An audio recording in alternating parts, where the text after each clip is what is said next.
get seated, and I really thought everybody was going to go out for dinner, but I guess we're all in here. We can get seated, we can get started. So I'm going to give you a little backstory here as to, what I understand has been the development of the protocol that was released last Friday. So at the Council of Bishops in October, Bishop John Yambasu came before the council, and he expressed his leading of the Spirit to gather together a group of people to find a way to continue our United Methodist and Wesleyan witness in the world. If I remember the story correctly, the African delegation was deeply troubled because of the narratives that went out that kind of caught all of them in one as one monolithic group. And so he started reaching out to people from throughout the denomination, and he started with a larger group, and then he found out that we needed to get this smaller and more manageable. So after a period of vetting and discernment, the group came down to, 16 people? 16 people.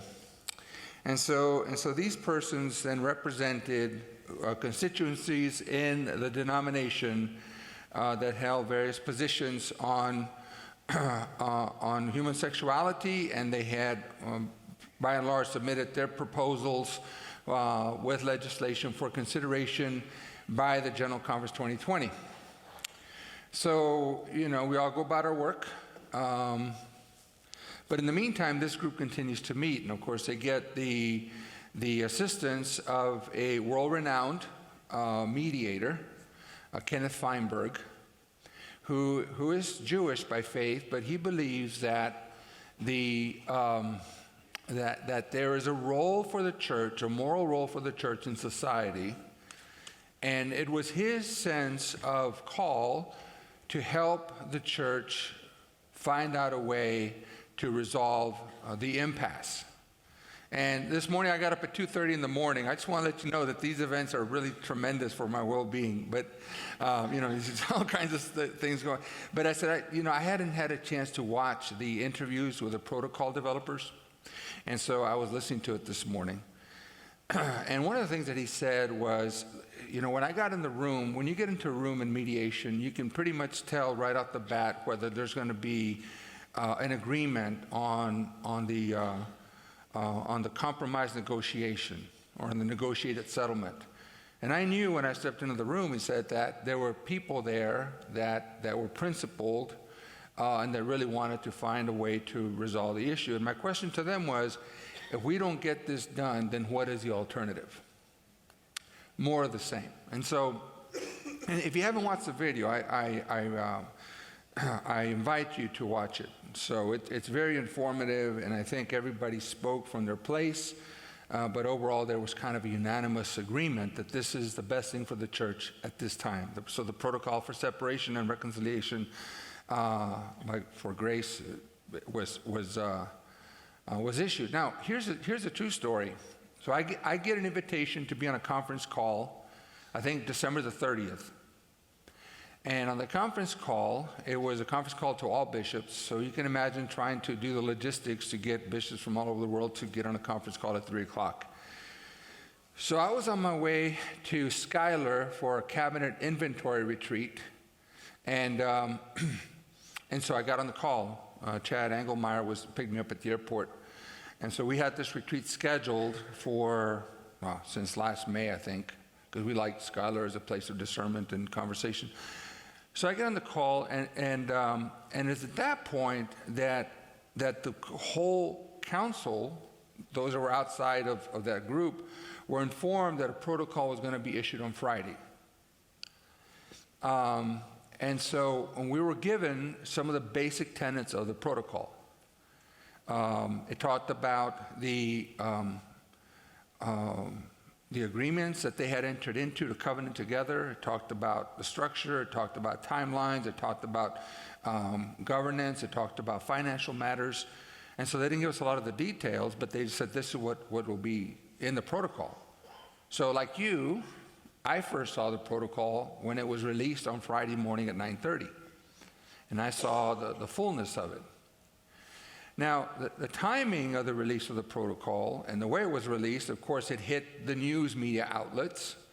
And, the news media presented it as a done deal. This is already a done deal. It's agreed to, and it's happening. And so the shortness between Friday to Sunday morning, when many of you as pastors had to step into the pulpit after people watched it on the news outlets, I'm sure you were struggling to say, well, what do I say and how do I say it and what's really happening? Because it was kind of, everyone was caught off guard, including many in the Council of Bishops. But part of the conversation that we had on Thursday, after everything was said and done, was there was an opportunity that was given to the Council of Bishops to respond to the creation and the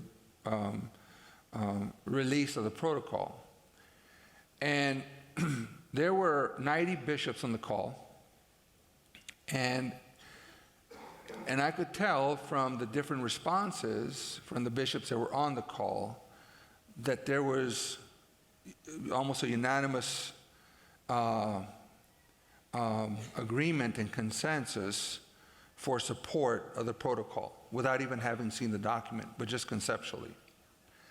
And so when all the bishops started to affirm the work of the commission, affirm the work of Mr. Kenneth Feinberg, affirm the work of John Yambasu, and so it was, for me personally, also a sense of peace about it, and also a release and a relief that the church does not have to hold its breath for another 4 months without really knowing what was up ahead, but a negotiated settlement had been reached so that people could start making preparations for their futures, and also so that we could go into General Conference with a pretty high probability that we would agree that for now it is best to stop the harm against the LGBTQ community, to separate, so that for now, but maybe in the future, what divides us today may be behind us tomorrow. So the doors are left open. So that's where we are. I know a lot of bishops released information. I was tied up in 4 days of retreat cabinet, and then I had a College of Bishops meeting, and a lot of other things got in the way. So I finally released my statement on Monday. Just kind of let the church know where we're at. So what I want to do today is I'd like to just go over some of the main points of the protocol, and then I've got some questions that you submitted. I will do my best to answer them, and then I'll field other questions from the body. So just to make sure that we're all talking about the same thing, let's just kind of review what was in the protocol. Let's see, where are my glasses? Yeah, there. Okay. So the first part is that this was a grassroots solution meeting that consisted of 3 Central Conference bishops, 3 traditionalists, 3 centrists, and 3 progressives. The Great Plains was represented well in that meeting. Reverend Junius Dotson, the General Secretary of Discipleship Ministries, representing UMC Next. Reverend Adam Hamilton, Adam Hamilton, I think, was an advisor, consultant on the process, and Reverend Dr. Mark Holland, representing Mainstream USA. So these persons were there, but only Junius was part of the final group that signed the protocol. Those in attendance agreed to reduce the number in the group to 2 people from each identified perspective and 2 Central Conference bishops. So part of the issue was that this is a U.S.-centric situation and decision will be made, but since we are a global church, where are the voices of the U.S. Central Conference bishops? And so that was balanced out by including Bishop John Yambasu, Bishop Christian Alsted from the Nordic Baltic Episcopal area, and of course John Yambasu from Sierra Leone. Now, there were 3 sets of meetings of the group, October 17, 18, November 11 and 12, and December 16 and 17. And this was mediated by Mr. Kenneth Feinberg. So he's the one that helped mediate the 9/11 Compensation Fund, the Agent Orange Victim Compensation Program, and the Aurora Victim Relief Fund. And so he volunteered to do this work. So the services of somebody like that they're steep. And so I understand that he said, this is not going to be a cost to you, this is going to be my offering to the church. And so he volunteered his services, as well as another law firm who helped draft the protocol after each session, and so every day had the latest version of the agreements until it was finally perfected and then released. So he volunteered his time to help the organization move forward in a negotiated settlement. So the signatories agreed to fully support the protocol's implementation. So everybody agreed that, okay, this is our best work now. Now let's go back to our constituencies to talk to them about how we can all support. And I think various constituencies and organizational groups have already released a statement of support for the protocol. And the signatures will work together to draft legislation to the 2020 General Conference. So another important part of this is that they're not going to challenge the constitutionality of the legislative adoption. So if it passes, they're going to say let it pass. They really to use Dr. Feinberg's wording, says, how can we get to the yes? And let's not try to, disrupt or undermine the process, but let's get to the yes so that we can all move forward. And they'll use the best efforts to persuade groups or organizations with which they're affiliated to support the legislation as necessary. And they will bring no more claims or support any claims for additional assets to post-separation. So what is agreed to prior to the post-separation is final. There's not going to be any more 2 years down the road, like we need another $150 million or whatever, or $1 million or $100,000. So what it means, what is the key elements of the protocol? So the churches that leave for another Methodist denomination are allowed to keep their assets. This is important, right? Some provisions call for a fair market value of the church and all that stuff. It says you can keep your property. That means that the trust clause in effect suspended for at least a period of time to allow the protocol to work and allow new denominations to find firm footing. But I would like to stop to say that Todd Seifert, as he did with the previous plans, has done the work of putting this together. And so I'm greatly thankful for his work in helping put this in a digestible form. Another assumption, another element, is that the conferences and churches will remain post-separation UMC unless they actively choose to move into a new Methodist denomination. So I need to walk back something I wrote in my statement. I said that there will be a new traditional Methodist church and a new progressive post-separation church. Well, that was my bad, because the truth is that and so what I did is I sustained a binary between traditional and progressive. But I think that, there is space for all people to remain within the United Methodist Church, whether you're center right, center left, progressive, left, even far right.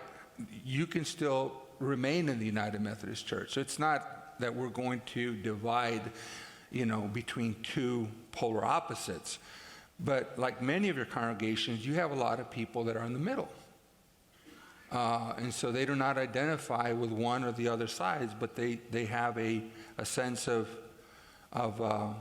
just being open to being in community with people that they may or may not agree with, but their sense of community overrides their differences in their theology. And so they will be part of the United Methodist Church unless they decide to leave.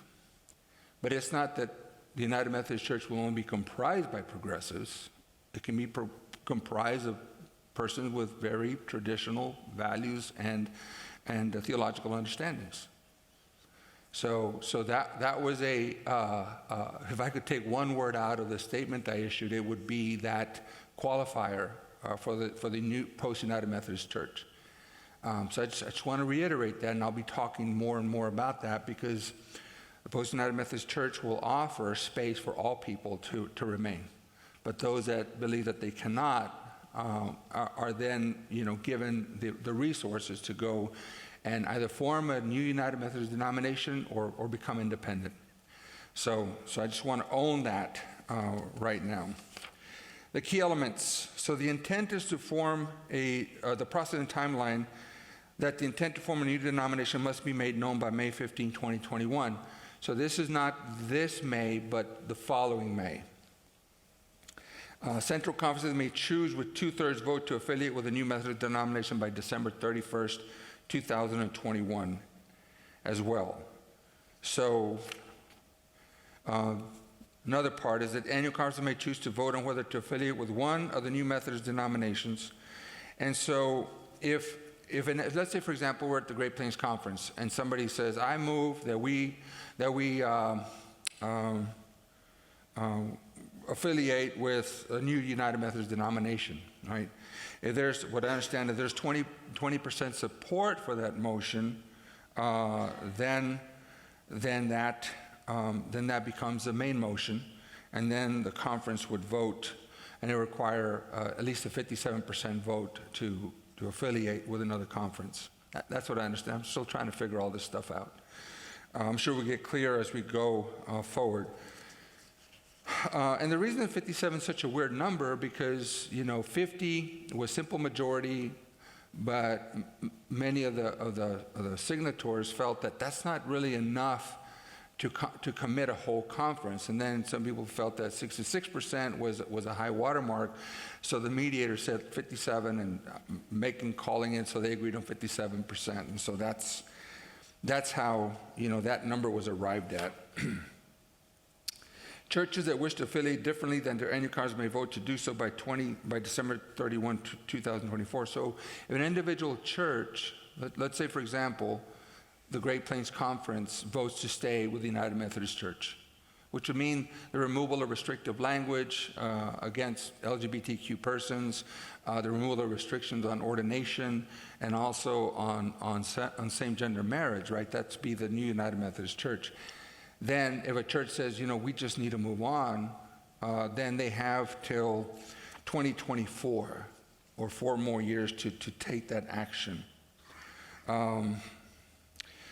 So the protocol lays out the process for local churches to land in a denomination that matches its beliefs.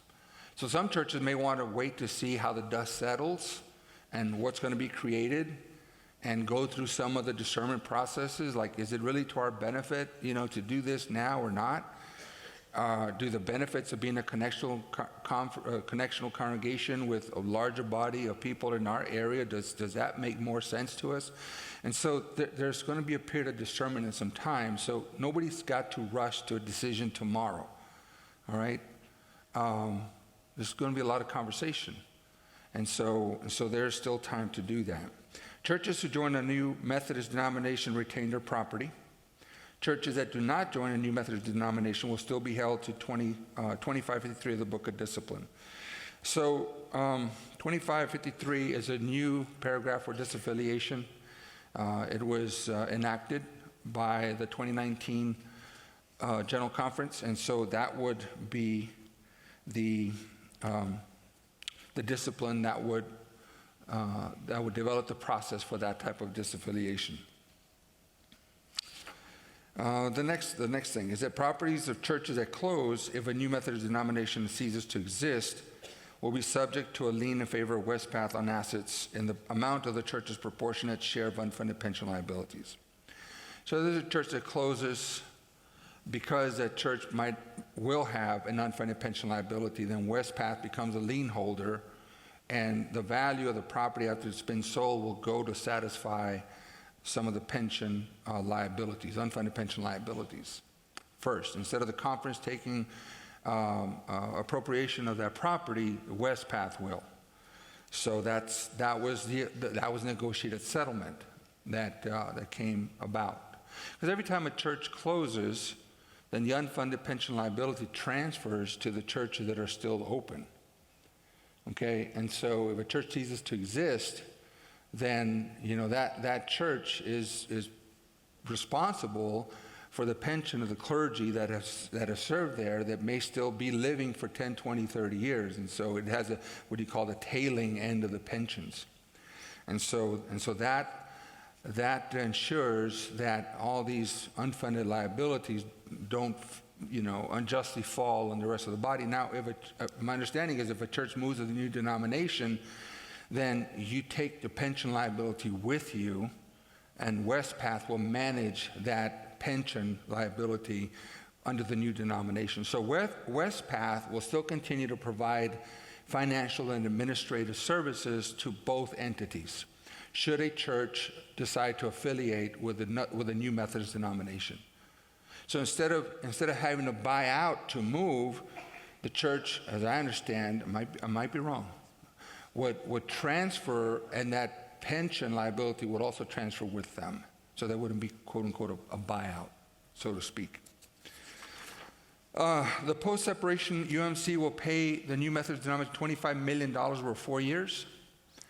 And so this was work done by GCFA, and they had their way of figuring this out when they negotiated a settlement on that, and that was what they agreed to over 4 years. And then $2 million will be held in escrow for payment to potential additional denominations created by the protocol.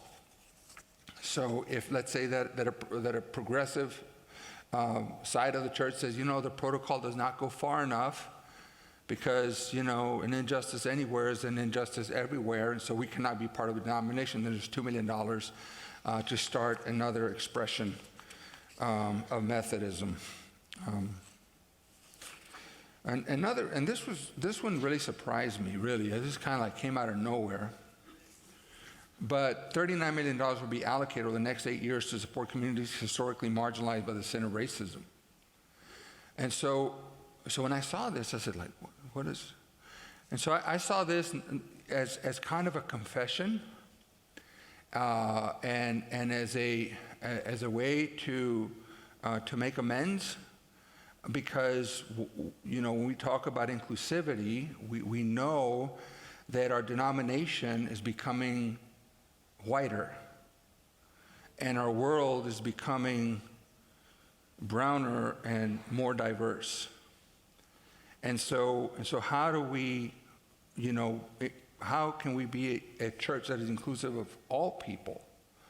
And so now the question then remains, how will this money be allocated, and how will the outcomes be understood in advance, so that we're not just throwing money at the situation, but we're really intentional about dismantling racism, institutional racism, our own racism and biases, and how can we truly be a welcoming church for all people.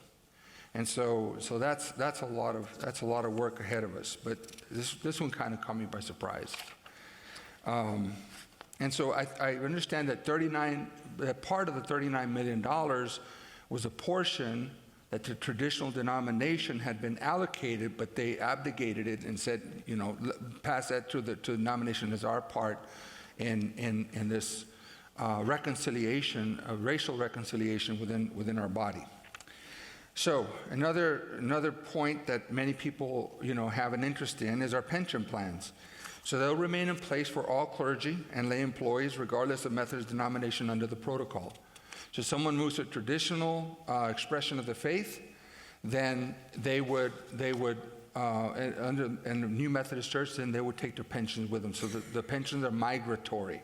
Now, if somebody withdraws from the denomination and does not want to be United Methodist anymore, it's at that time that the West Path stops servicing the pensions, converts it to a money market fund or 401k, and then that person is then able to leave it there and let it earn interest, or they can withdraw it and invest it in another financial investment organization. So, but if someone's going to stay with an identified, United Methodist Church or New Methodist Church, the pension migrates with you, stays with you wherever you are.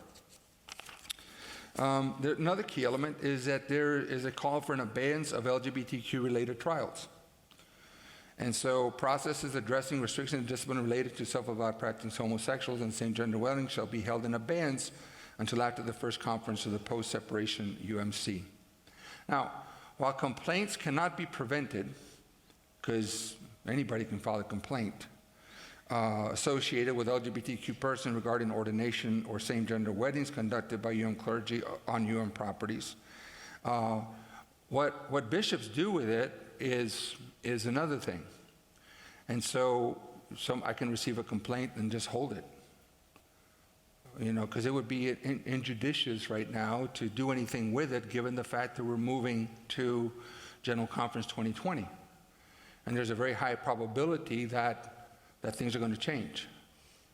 So that's what an abeyance is. I receive a complaint, we hold it, and then wait to see what happens after General Conference 2020.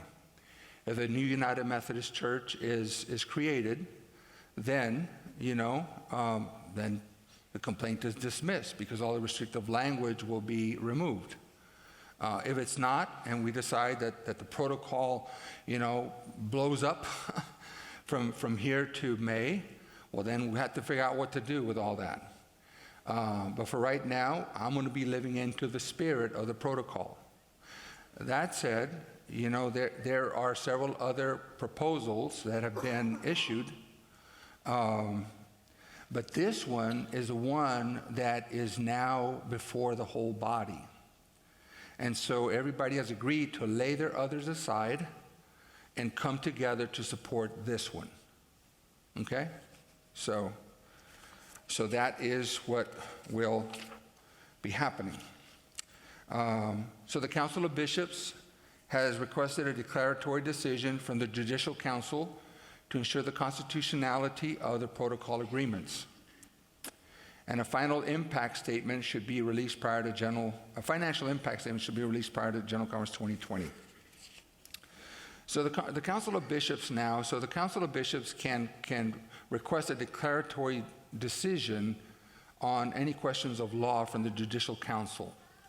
So the Council of Bishops is now trying to clear the pathway so that when we go to General Conference, this then becomes the main piece of legislation before the conference, which means that we're going to have to suspend the rules and bring the protocol with the legislation before and get that voted on.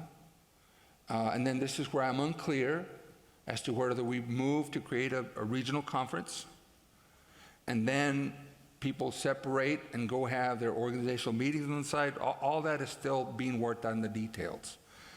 So it's going to be a very different general conference. But the first step is let's suspend the rules, let's bring the protocol and the enabling legislation before the General Conference. Let's make sure that it passes Judicial Council vetting, and then let's move forward with that. So, a lot of people are asking, where's the money going to come from? Well, the GCFA will prepare a statement for that. So the Council of Bishops will request an appropriate time for the protocol to be placed on the agenda. Somebody asked me, do you know when the opening time for General Conference 2020 will be? And I don't know, you may have a schedule for General Conference. I haven't seen the latest one, but it's my understanding that the General Conference Committee is still trying to create an agenda that allows for this work to happen.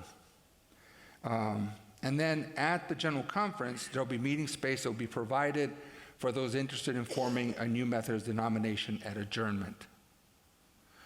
So basically, we'll go to General Conference, vote on the protocol, that's still there, not amendable,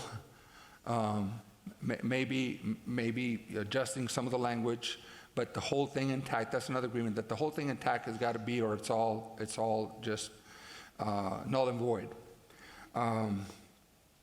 And so people are really trying hard to get to the yes and to make this happen. Here's another thing that people says, well, we thought all the legislation had already been submitted. And a lot of it has. But an annual conference has the right by Book of Discipline to submit legislation for up to 40 days prior to General Conference. So what that means is that there will be an annual conference in the South Central. Every jurisdiction is going to have at least one annual conference special call session.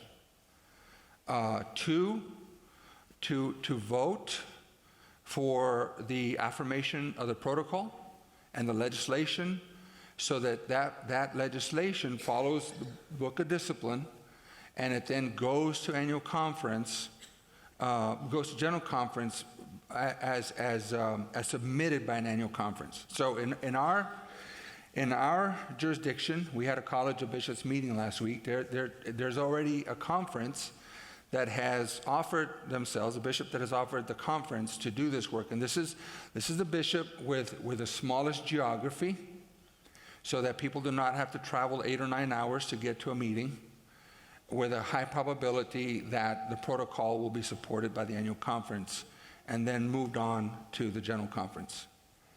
So that's where we are. I mean, that's where we are in this whole process. So I have some questions here, and I'll try to answer them, then I'll have open questions for you. So where are we on the moratorium for clergy regarding same-sex weddings and clergy that are LGBTQ? I just said it, I'm going to start living into the spirit of the protocol. Other plans. How could the Indianapolis plan and the protocol affect local pastors should either of them pass? Well, you know, one of the questions that has been talked about was, well, what are we going to do about guaranteed appointments? You know? And if that doesn't change, and by discipline all elders are guaranteed, quote unquote, an appointment, then you have to start looking for places to appoint elders. And if some of those places are sustainable and they can provide enough for an elder compensation, then, you know, by our protocol, and you say you don't follow the discipline, I live by it every day. In fact we're here because I'm following the discipline with orders and clergy and fellowship. But, yes. Yeah. So, I don't just make this up, people. I know some of you think I'm making it up, but I don't make it up. But really, I mean, we'd have to look hard at the appointments and see if we have the right clergy with the right gifts to move. So, I mean, I have 2 sons that are licensed local pastors in thriving congregations. You know, if things in their conference change and elders need appointments, it's very probable that they can be, you know, removed to replace them with an elder. That's just the way that our discipline is structured. So, you know, they're vulnerable as well. But you know what? We can be all afraid and create all kinds of scenarios. We just really don't know. And I'm going to be talking tomorrow about what it means to trust the Lord for the road ahead, right? Because I mean, we're people of faith, right? We're people that have trusted the Lord. Are we functional atheists, right? Or agnostics? So you know, yeah, we all have all kinds of questions, and most of them pertain to me. How does this affect me? At the end of the day, what does this mean for me? And yeah, we all have a self-interest, but you know, what does it mean for us as a community as well? So to answer your question, you know, I don't know. It all depends on the clergy surplus and the missional point opportunities and boo me, okay? Needs, say boo. But we don't know. Why are those who follow the book of the discipline being told to leave? Now, that's not the narrative. Nobody's being told to leave. Everyone is invited to remain with the United Methodist Church.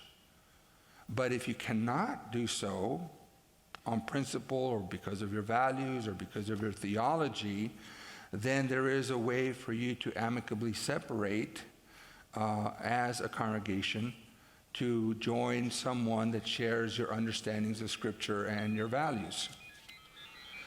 So nobody's being told to leave.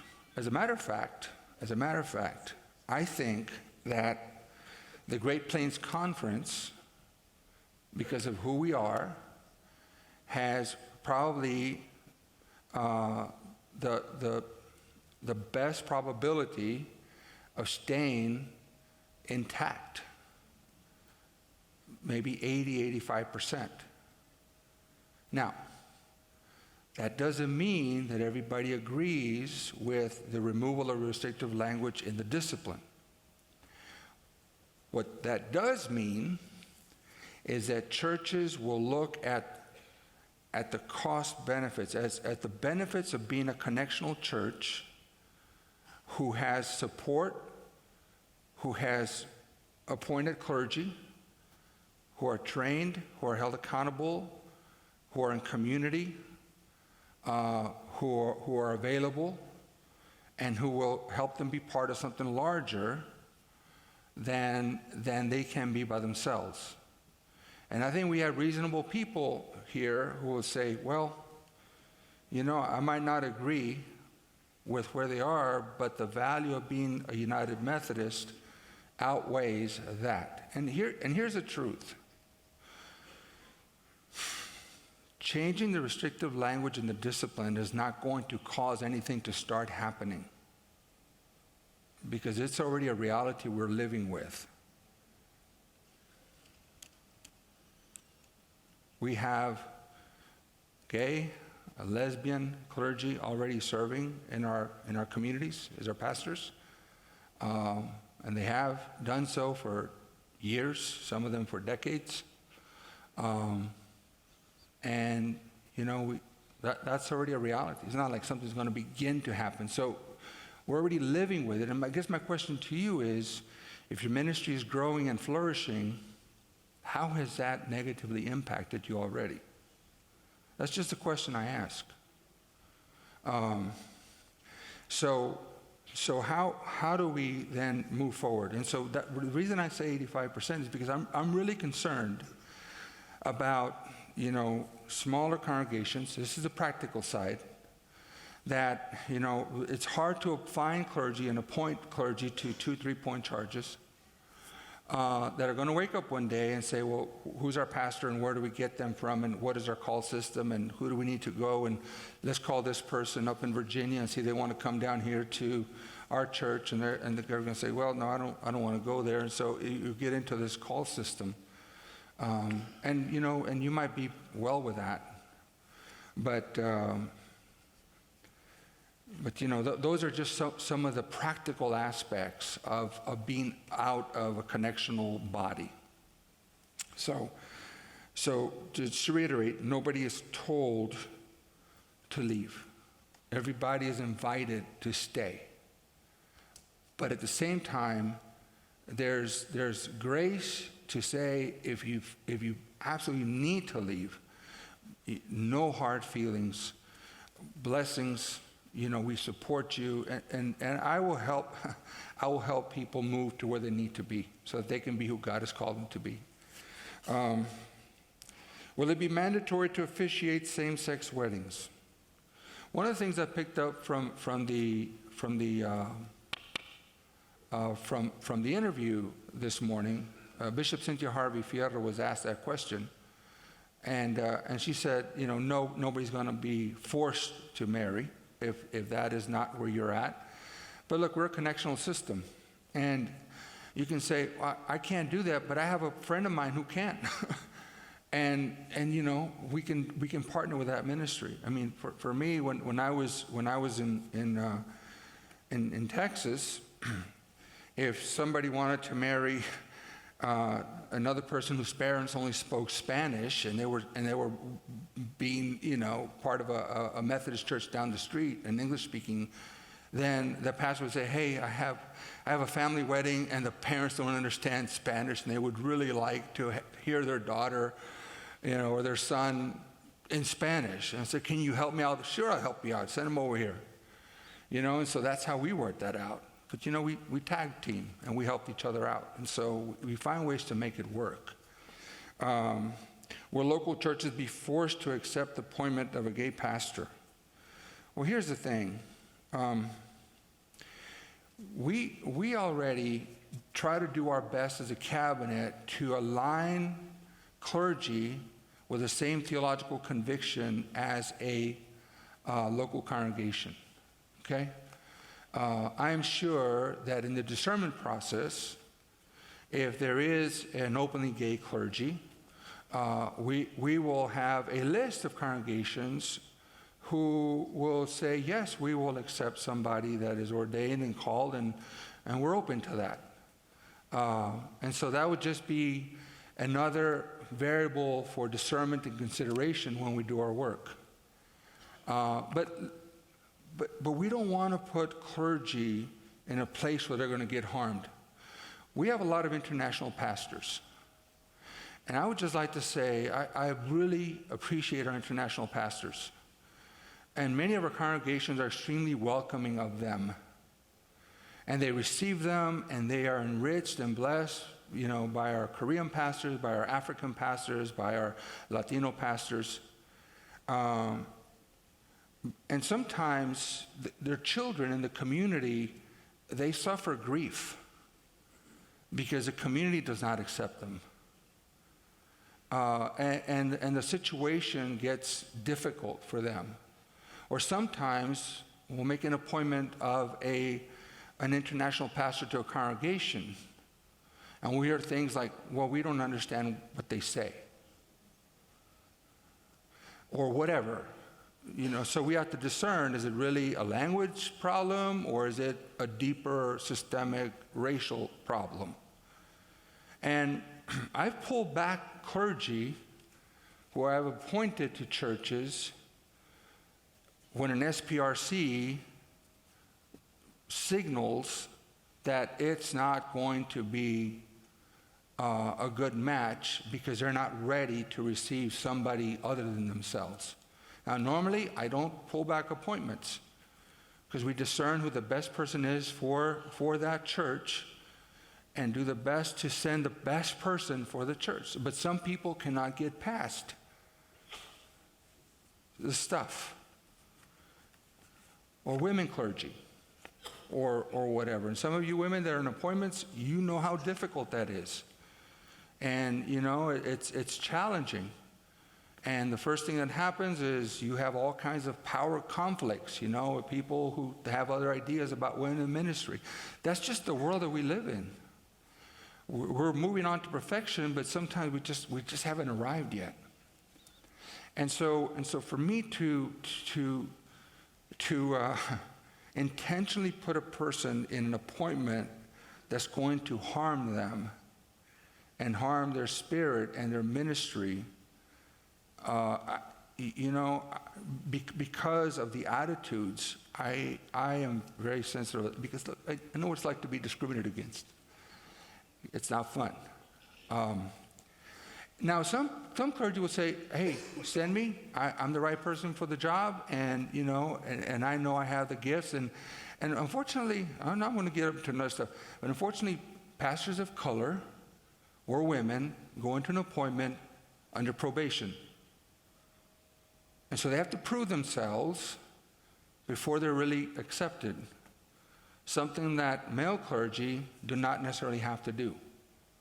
It's a longer journey for clergy of color and for women who go into appointments. That's just the reality. And I imagine that it would be the same journey for gay or lesbian clergy who are already identified as such and go into an appointment. Now, the jury's out. Let's see if they can really do the job. I mean, because nobody starts at the same starting line.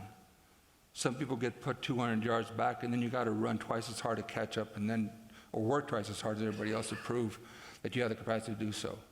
But don't get me started. So we're just going to stop there. If many traditionalists choose not to leave, how will we ensure LGBTQ persons will not face discrimination in our churches? I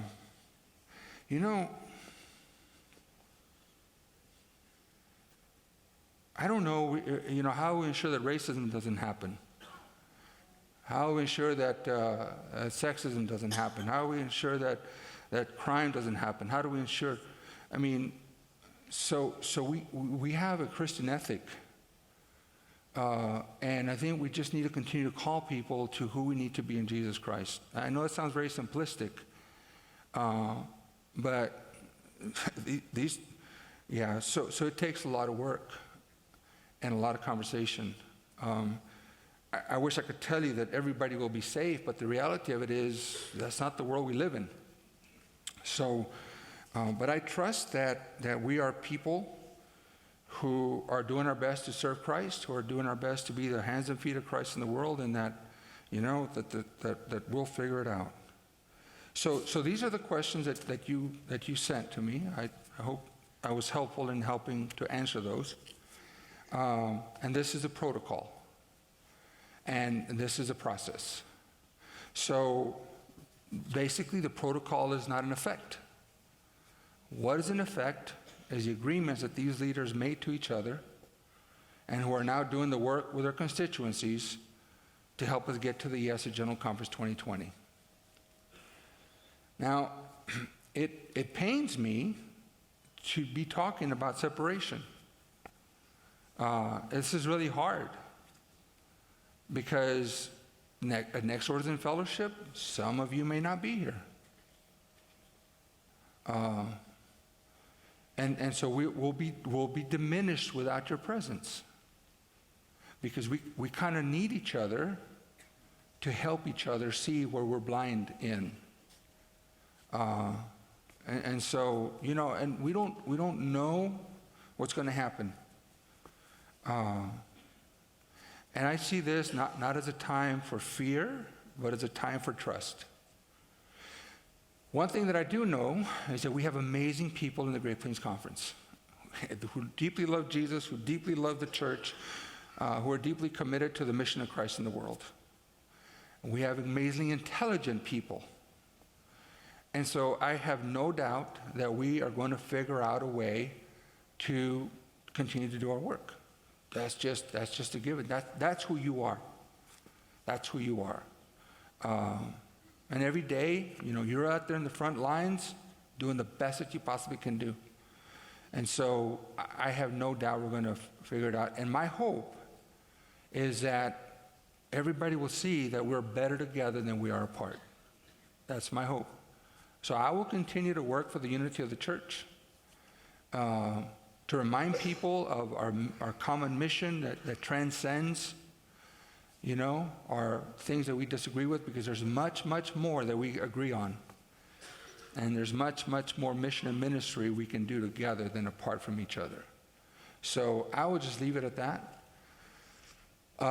It's a time of discernment, not of decision right now. You clergy have a tough job in your local churches. You have a tough job. I pray for you every day because it cannot be easy. But just hold your center. Continue to be the spiritual leader that you are. Lead people in discernment processes. There's tools out there. I mentioned one in my video that I released about Susan Beaumont. There's others by Gil Randall, Holy Conversations, much more complex, but whatever discernment process you have, help people grow in their capacity to theologize and to trust in the Lord in this new emerging reality that we're leaning into. And so I think that'll be part of our pastoral work. So anyway, I'm going to stop here. Do we have microphones? And we can just pass them out. If you're ready to go, I'm ready to go. But if you want to answer some more questions, So I'm not going to go around to the districts anymore. We're pretty much scheduled out. I might do a webinar maybe. I really don't know how much energy and time we're going to spend. Things are pretty clear already with the protocol. And you have delegates that are going to be working hard to get this work done. So any questions? There's a question right here. I'm Tom Lucas from Central City. Yes, Tom. This sounds very good. This sounds really positive. Yes. The concern I have is the statement that you made about leaving the denomination and not having a supporting denomination. Okay? To clarify, if there is a second denomination being formed, they'll have that opportunity then to support those churches that leave this denomination, correct? That's correct. Okay, in that same kind of a community that we have here, the connectional type of system. It could be the same, it could be different. Okay, I just needed that point of clarification. Right. Because we've been arguing for years and years and years, let's do something. Right. Thank you, Tom. And I think that, you just expressed the general consensus, I think, of most people. Yes. Sorry, I can't see with the lights. No problem. Russ Faust, Kennard Grace. We kind of got torpedoed by this last protocol. I know you don't have a crystal ball, but will there be other protocols, or was the purpose of this to keep news bombs like this hitting again? Because I had a lot of questions. I know. And all I said was, I don't know. Yeah. You know what? My understanding is that this is it. This is a negotiated settlement between people that are on different sides of the matter. It was a compromise, so not everybody got what they wanted, but they walked away with something that they were, in agreement to. And so, as far as I understand, there's not a second protocol that's being worked on. This is it. So it'll take primacy. Yes. Bishop Carl Ellis from Hyattville. There are some other things coming before General Conference besides this issue that are very important. I know there's a ministry study that will be coming and be presented at General Conference. The United Methodist Rural Advocates have issues to help strengthen rural churches. If this protocol was to go forward, will there still be legislative committees working for the remaining United Methodist Church, or will the time be spent at General Conference just dealing with where we're at now? I would envision, Carl, that there would be time for the legislative committee work, but I think the first order of the day is let's get this in front of us so that then we can start moving forward. But then again, I don't know. I don't know. I cannot imagine us walking away from General Conference without attending some way or somehow to those other petitions that are coming up. Thank you.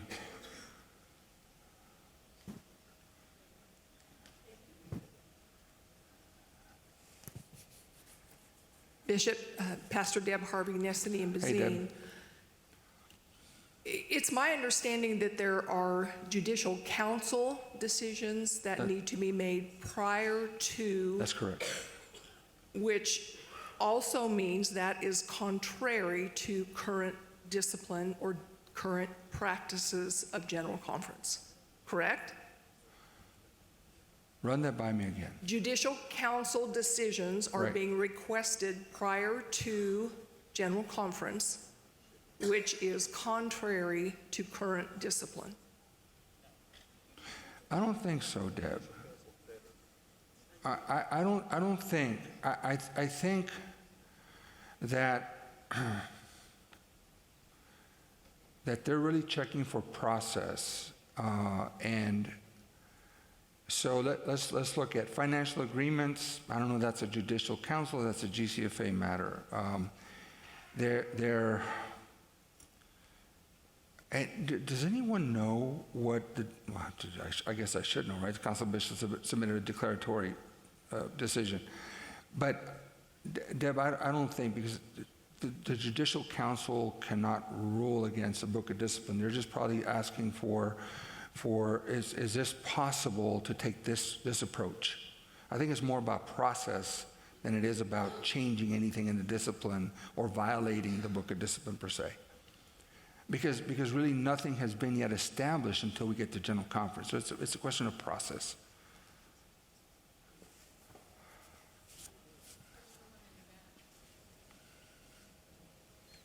Where? Okay. Janet Burgle from Albion and Loretto. After General Conference, what kind of timeline are we looking at to help our churches in that discernment process if they're not there already? If they're not what? If they're not ready to make a decision at this You don't have to make a decision. People can just continue doing ministry unless they want to make a decision. And if they do want to make a decision, I think a local congregation has till December 2024. 2024. Yes, ma'am. Thank you. But churches don't have to make a decision. If they're okay, they just keep on doing ministry the way they have been. Okay. And if they do make a decision, then it becomes a decision of the church council, and they set the parameters for voting in or out, whether it's simple majority up to 2/3 or 90% or whatever. Then the local church then sets the threshold for disaffiliating, if that's what they want to do. But if they don't want to disaffiliate, they have nothing to do. They just continue doing ministry. Thank you. Mm-hmm.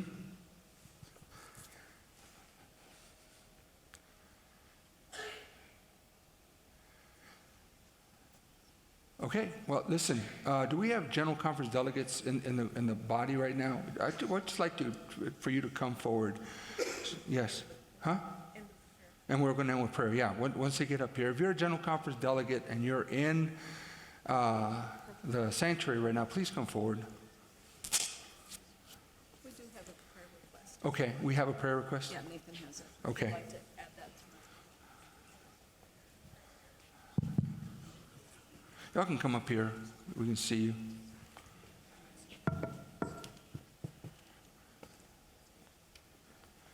All right. And jurisdictional conference, I'm sorry. Jurisdictional? Okay, all right. Sorry about that.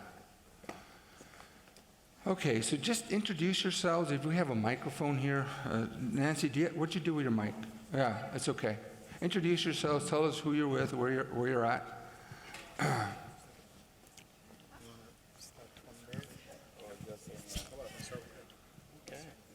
Microphone, there it is. You're hot. I'm Kalabachali. I am a clergy and serve as your Great Plains Conference Mercy and Justice Coordinator. David Livingston, clergy serving at Old Mission in the Kansas City area. Amy Lippold, serving St. Paul's Papillion. Adam Hamilton, Church of the Resurrection. Mark Holland, Mainstream UMC. I'm Andrew Connor, Susanna Wesley. Cheryl Jefferson Bell, Church of the Resurrection. And Katobo, District Superintendent, Kansas City. Scott Brewer, laity, but I'm told I get an extra gold star for that. Conference treasurer. Stephanie L. Sweet, St. Paul and Omaha. Ashley Prescott Barlow Thompson, I'm your deacon serving at Calvary United Methodist Church in Wichita. Nathan Stanton, Director of Congregational Excellence. All right, so these are your General Conference and jurisdictional delegates that were elected at this last General Conference. So I'm going to ask you to stand and just kind of extend your hands towards them. They have a lot of work to do. And so pray for the denomination. Like, I know that some of you are already discerning what you're going to do with your life.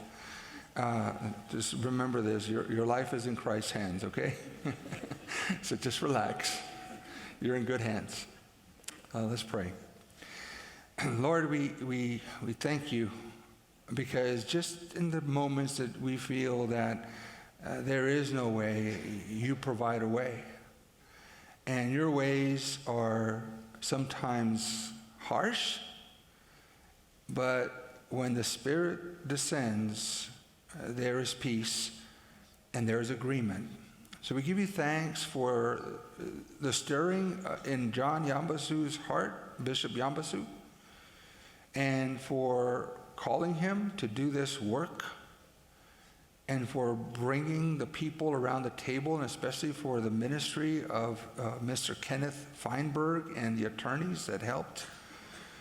Lord, you are amazing, and you are surprising, and you work in ways that give us wonder. But at the same time, Lord, we're anxious human beings, and we worry mostly about ourselves. And we forget that you are the one who holds us, and you are the one that is leading us. And so help us to place our trust in you. Help us, Lord, to be open to maybe reformulate how we see things. Take us from a vision of scarcity and death to a vision of opportunity and life and abundance. And so we just put ourselves in your hands, and knowing that we need each other for the journey, but we need you too. And so, Lord, we trust you, and help us to trust each other for the sacred work that you have commended to us. And we pray, Lord God, I pray for all the pastors that are tough spots in their churches, doing the very best they can, articulating the faith and helping people. And Lord, that their strength would never run low, or their passion for ministry. And when they ask, is this what I'm being called to do at this time? Let them hear, yes. This is what I need for you to do, and this is who you need to be for me now. And help us to put ourselves aside for you, or to be used for you. Lord, just let your Spirit dwell in us and among us, and lead the way, and enable us by your Spirit to follow. Dismiss us now from this place.